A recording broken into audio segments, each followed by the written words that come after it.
The deserter picks up where Grievous' intrigue left off, with Obi-Wan and his forces pursuing Grievous to a nearby planet after his ship was damaged during his escape. He tells the droid to call in a rescue ship, but alas, they're using AT&T, so his cell phone can't pick up a signal. The only choice then is to find an escape pod that's got an intact transmitter. While that's going on, Obi-Wan is sending out tanks, speeders, and wave after wave of troops, and Grievous is stuck with... I've been through the desert on a reek with no name. Ishtar here is having a bit of trouble with the droids. Their power is a bit depleted, but I guess if they stop for a while, it'll recharge. Except Grievous... Yeah, not exactly boss of the year. Obi-Wan, on the other hand, wants Rex and his team, who are searching the area around Grievous' ship, to be cautious. Considering Rex normally works for Anakin, that's an emphasis you really have to make. Caution usually means, I no longer have arms with which to hold a rifle. But we see that Obi-Wan clearly has more regard for his clones than Grievous has for his droids. I have the feeling that Grievous would use droids as a toilet if he still had a colon. But alas, despite all their caution, there are still droids about, and Rex gets shot. And while they take out John Wilkes' bot in a hurry, Rex is pretty badly injured there. But luckily his men are sharp enough to notice that the animals here are domesticated, which means a farm, which of course means a farmer's daughter and hot forbidden love. Oh, and a place to look over Rex in safety from more snipers. Well, the farmer's not too happy to see them. She's got kids after all, and soldiers on the run are likely to bring other soldiers chasing them, soldiers that don't really care about who gets shot and what gets set on fire. But for some reason, she's willing to let them stay in the barn long enough to patch up Rex. I can't move my arm. You have some nerve damage. Understood. I hope nothing happens to the other one, or I'll need to start using caution. While they argue over whether or not Rex should keep fighting, the farmer is kind enough to bring them some food, and a little girl comments that Rex looks like her daddy. Which is probably not true. Rex is usually careful when he goes on leave. He finally decides to stay here in the barn and send the rest out to look for Grievous. They don't call in a rescue patrol or someone to bring him back. I'm guessing because Anakin looks at wounded clones like horses with broken legs. More humane to just put them down. Speaking of humanitarians, Grievous. His droids and him are only a click away from the likely escape pod, although some of his droids are already shutting down from lack of power. And he forgot to bring the giant key to put in their back to wind them up again, so, that's a problem. Meanwhile, Rex finally meets the farmer's husband, but not under the most pleasant circumstances. Then again, whenever farming equipment gets involved, that's kind of a given. Rex demands to know this guy's number and rank, but all he says is Laquain, and he's the titular deserter.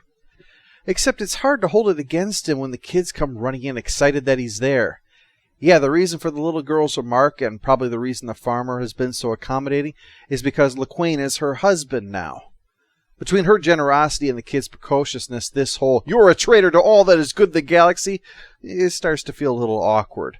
And over dinner, Laquain discusses the difference between being just a number amongst an army versus the special place that he has here as part of this family. Rex argues, though, that he is choosing the life that he wants. Rex, admit it. You've thought about what your life could look like if you would also leave the army. Choose a life you want. What if I am choosing the life I want? What if I'm staying in the army because it's meaningful to me? And how is it meaningful? Because I'm part of the most pivotal moment in the history of the Republic. If we fail, then our children and their children could be forced to live under an evil I can't well imagine. I find that an extremely interesting comment. Obviously, spoiler on the off chance you haven't yet seen Episode 3 but somehow plan to. When it finally happens, we know all the clones will turn on the Jedi at the order of Palpatine without the slightest hesitation. While we don't see Rex in that film, we do see Cody, who from all appearances should be just as loyal, and yet doesn't so much as pause between the order and trying to kill his CO and friend. It had always suggested, at least to me, that the clones were little more than organic robots, programmed to be utterly loyal. The significant thing about this episode isn't just how Laquain left. It's the fact that Rex shows even if he could leave, he wouldn't, because of a choice based on a personal belief in right and wrong. It expands on the idea of who these clones are and makes them more human.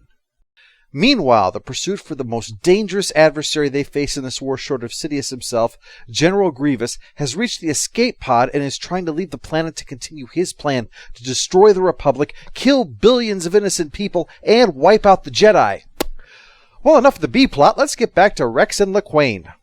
He explains what happened. Not long after the first invasion of Geonosis, his gunship was shot down.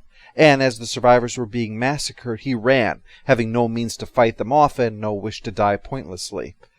It was the point when he decided that his life as it was had no meaning, so he sought out a new one. It wasn't cowardice, it was disillusionment. While they discuss that, the kids go out to play, only to stumble across an escape pod filled with inactive commando droids. No wonder Rex was hesitant to leave his squad, huh? They drove past an escape pod within a stone's throw of the farm and didn't even notice. The little girl hits what she assumes is the light switch, but is actually the turn on an army of killer droids switch. The kids make it back to the house, but the droids are closing in now, under the standard programming, kill all humans, that's robot default protocol and all that. So Lquain asks Rex to stay and protect his family while he goes to deal with them. The droids were damaged in the landing, probably why they're out menacing farmers instead of trying to check in with Grievous, and also why you should have a better chance of taking most of them out. They're damaged and or unarmed. But that never really matters to a kill-all-the-humans bot anyway. That's why they're commando droids, after all, because... Hey, they're shooting at us! Because we've been taught that battle droids are comic relief and not to be taken seriously. Eventually, he and Rex finish them off, while Obi-Wan's forces have less success in stopping Grievous from pulling a Batman and flying off. Anakin's going to give him so much shit for that. And Rex bids farewell to our friends, assuring them that while it's his duty to report Lquain, with all those blows to the head, he's not going to remember a thing by the time he gets back. So hey, victory for defying a broken system. As a conclusion to the huge tale that Grievous' intrigue was, the deserter is a massive disappointment. As an examination of the situation the clones find themselves in, it's a wonderful achievement.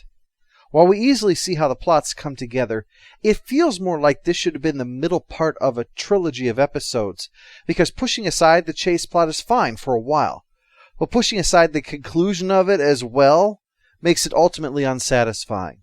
It feels more like an afterthought as a result of that. But the plot around the farm works quite well and shows a bit of self-awareness, especially after Anakin casually writes off the dead clones at the ends of the last episode, to show that each one is a life and it should matter.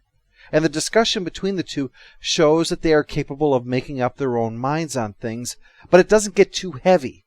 You could certainly find so much to chew on with that idea, everything related to growing people to fight in a war. But all this is really about is simply self-determination and recognizing that both of them have it. But as a whole, The Deserter reveals one of the limitations of the half-hour format, the lack of room to run independent plots in the same episode.